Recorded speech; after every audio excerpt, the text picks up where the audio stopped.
and events that make news in the global village.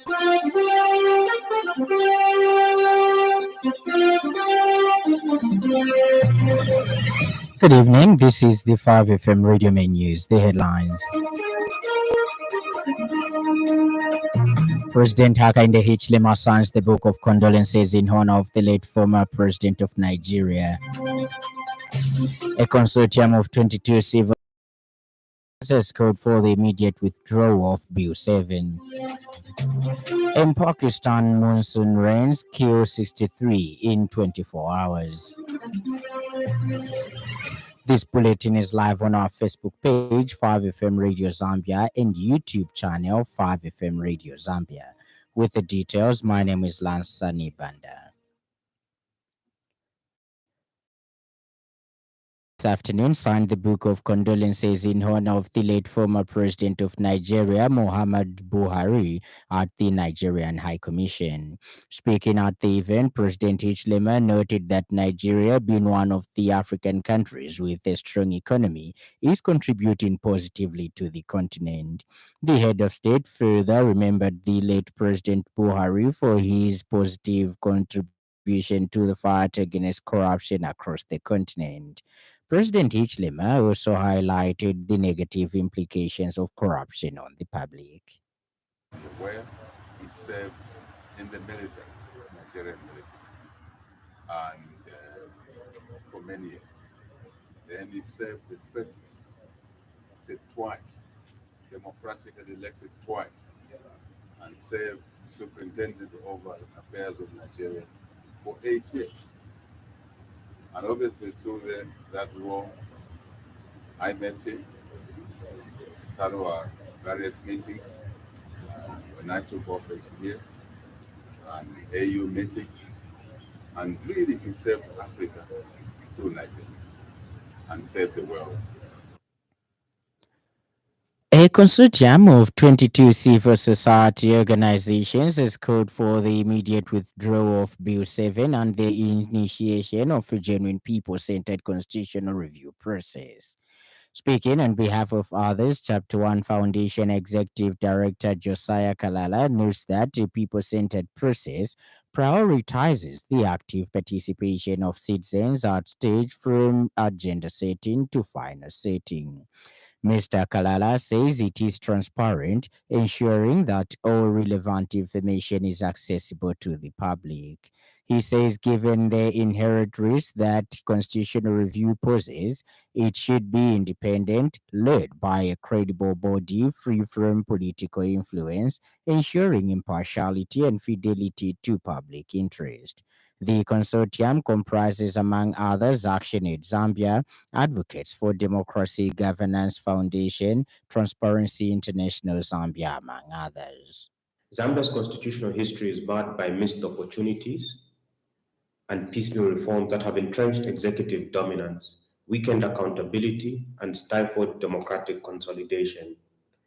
President Hakainde Hichilema and his administration stand at a pivotal juncture in Zambia's constitutional history. Unlike predecessors who may have approached constitutional reforms through narrow and often partisan lenses, the president has the opportunity to distinguish himself as a leader who heeds the long-standing cries of the Zambian people. By championing a transparent, inclusive review, the president can cement his legacy as the architect of a legitimate, enduring constitution. The Electoral Commission of Zambia (ECZ) is scheduled to conduct a mass mobile registration of voters exercise in for the 2026 general elections.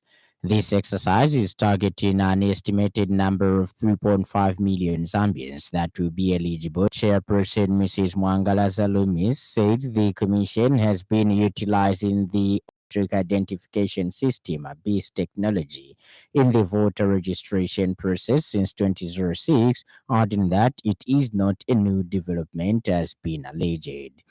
Mrs. Zalumis noted the regulations 11 and 17 of the electoral process regulations number 80 of 2020 mandate the chief electoral officer to compile a register of voters for each polling district, which must include biometrics, portraits, names, and identity numbers. Meanwhile, the Commission has noted with concern the debate among some stakeholders regarding the use and wearing of campaign regalia, which does not depict the symbol, color, or picture images of the contesting political party or candidate, respectively, during an election campaign period. Mrs. Zalumis noted that a concern was raised on the use of campaign materials during campaign periods by non contesting political parties because they are taking advantage of these campaign materials to engage in acts of violence and other electoral malpractices. The Commission further added that the law and penalty section 89.2 provides that the person who contravenes any of the provisions of subsection 1 commits an offense and is liable upon conviction to a fine not exceeding 200,000 kwacha penalty unit or the imprisonment for a period not exceeding 2 years or to both. The Zambian government has reaffirmed its commitment to fostering a skilled workforce in the water and sanitation sector, with the official launch of the second cohort of students enrolled in the Dual Vocational Education and Training Dual VET program in water supply and sanitation operations. Speaking at the event, Engineer Kelvin Chitumbo, director of the National Water and Sanitation Council, emphasized the initiative's role in aligning workforce development with the fast changing demands of a sector. He highlighted the importance of practical, industry focused training as essential for sustainability and long term growth within Zambia's water systems. He further stated that over the past 4 years, significant investments have been made in Zambia's water sector to expand and upgrade infrastructure, ensuring clean and safe water reaches all citizens. Projects such as the construction and rehabilitation of water treatment plants, extension of sewer networks, and initiatives like the Kanyama Water Supply Improvement Project, where new boreholes, expanded networks, and reservoir tanks have improved access, demonstrated these ongoing efforts. The dual VET program's impact is already evident, and the first cohort of 35 students, many of whom are now employed by water utilities nationwide, represents a new generation of professionals equipped with both classroom knowledge and real world experience.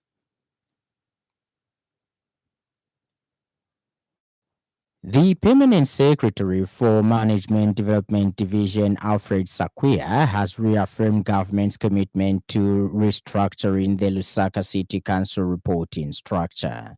Speaking during a validation meeting at Mulungushi International Conference Center, which brought together officials from the Management Development Division and Lusaka City Council, Mr. Sakuya emphasized that the government attaches great importance to the restructuring process.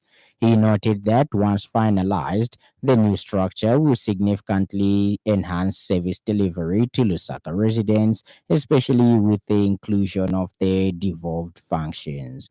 The permanent secretary further stated that the government remains available to provide the necessary support to ensure the success of the initiative.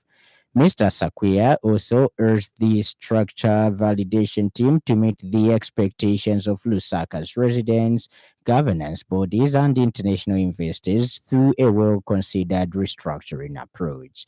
Meanwhile, Local Government Service Commission Secretary Mr. Moses Mbumba highlighted that the initiative began with the town council structure, which was approved and implemented in January 2024. He added that structures for other city and municipal councils have also been approved, with Lusaka's now poised for imminent approval.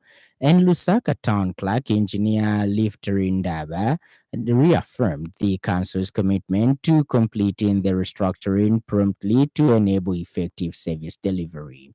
He added that the launch of mini civic centers will bring service the residents, with officers to be deployed as soon as the restructuring receives approval. So far, 4 mini civic centers have been completed in Lusaka's Materu, Chilenje, Charleston, and Kanyama to support the decentralization of services. And in other news trending this evening,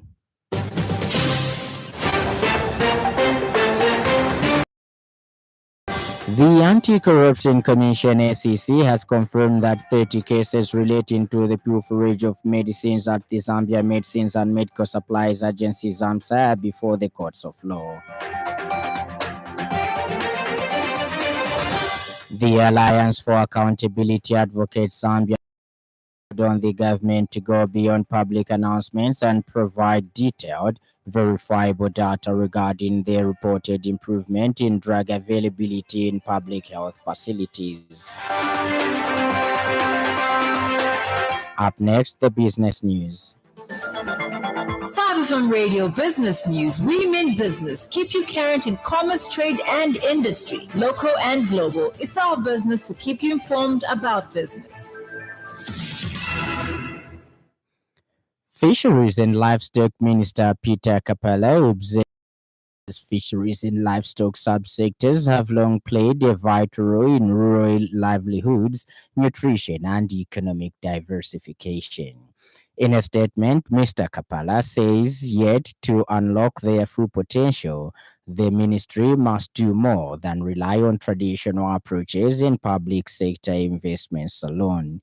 The minister said this during the AGRA meeting on the sideline of the ongoing Invest Zambia International Conference, ISIC. He says this is where private investment becomes not just important but essential. The minister is confident that private sector actors bring capital innovation, help scale up sustainable aquaculture practices, improve animal health. He says they are key partners in upgrading value chains, reducing post-harvest losses, and improving infrastructure. He says the government has a role to create an enabling environment through stability and targeted incentives to attract, retain, and protect private sector investment. Ends the business news. 5FM Radio Business News. We mean business. Keep you current in commerce, trade, and industry, local and global. It's our business to keep you informed about business. And in foreign news, terror insurance in Pakistan's Punjab province have killed at least 63 people and injured 290 in the 24 hours since downpours started on Wednesday morning.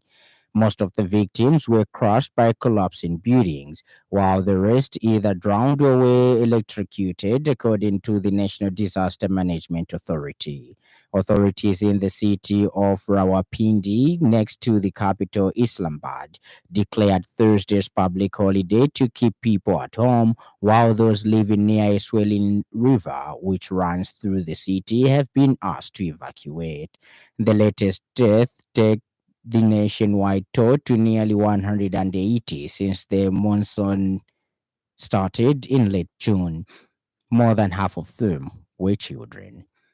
And in sports news, Copper Queens coach Nora says her side is fully focused and hungry for success as Zambia prepares to face Nigeria in the quarterfinals of the Total Energies CAF Women's Africa Cup of Nations WAFCON 2024 on Friday in Casablanca. Speaking at the official pre-match press conference, Nora confirmed a positive team update with midfielder Grace Chanda available for selection again after serving her suspension, while Xiomara Mapepa has been released on medical grounds. The evening weather is mainly with clear skies, windy at times, and mild to cool. That item brings us to the end of the news, but before we go, a recap of the stories that made headlines.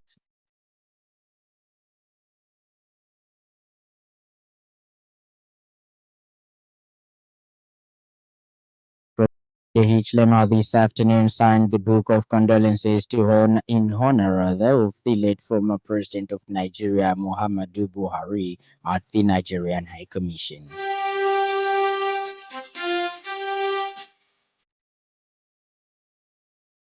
A consortium of 22 civil society organizations has called for the immediate withdrawal of Bill number 7 and the initiation of a genuine people centered constitutional review process.